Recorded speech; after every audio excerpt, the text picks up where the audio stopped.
Bamba wéetal yàlla ba mu kennal ko liggéeyal yonent bi ba mu settee ko. Vive la révolution pacifique du Sénégal et du monde.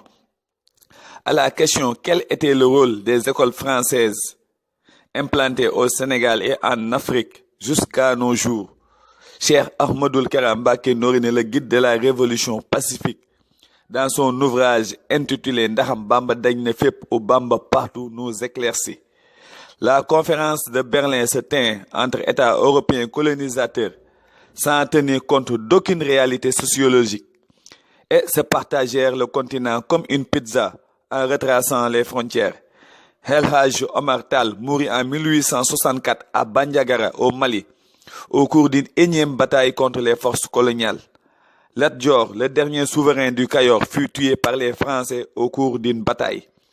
En 1900, Samori Touré mourut en déportation et à la même période, Mamadou Lamine Dramé, le chef religieux soninké, mourut de graves blessures subies au cours de son ultime bataille contre les troupes du capitaine Archinard.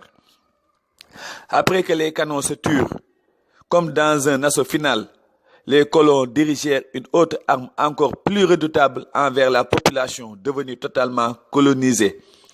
Ils prirent en otage les jeunes cerveaux disponibles et pour les remplir de nouvelles manières de se comporter et de vivre. Cette nouvelle arme fut leurs écoles.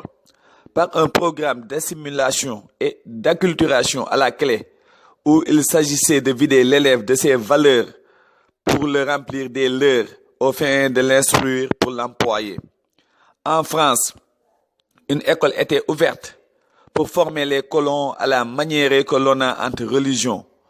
On leur enseignait comment se montrer supérieur face aux Noirs une fois arrivés là-bas.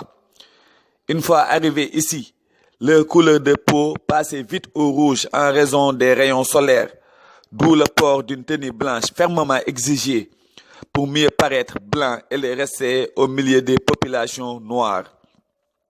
Après la poudre et le canon, arrivèrent la règle et la craie. Dans la colonie, des centres de l'obéissance appelés écoles étaient ouvertes pour former des colonisés à la façon que l'on adhère à une secte.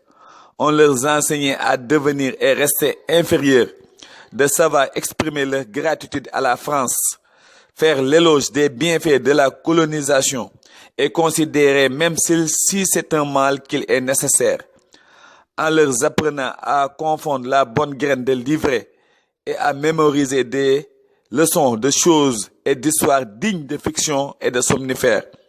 Ce fut un véritable appel à la soumission et à la résignation.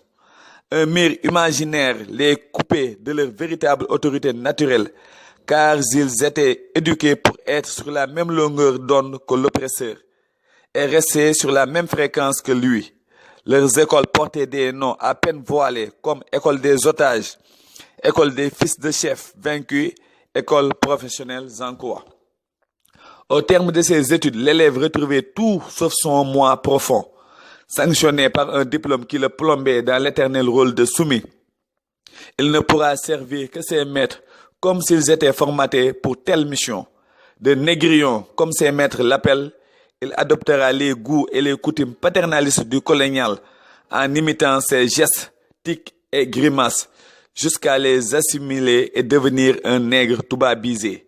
Mais la copie ne vaudra jamais l'original, abandonné en métropole qui demeurera l'éternel ayant droit. Néanmoins, certains des élèves auront les gènes assez coriaces pour ne pas être complètement abrutis par ce système scolaire prétentieux et pervers. Vive la révolution pacifique avec Cheikh Ahmadoul Kara Mbacké Noreyni, le leader de la révolution pacifique.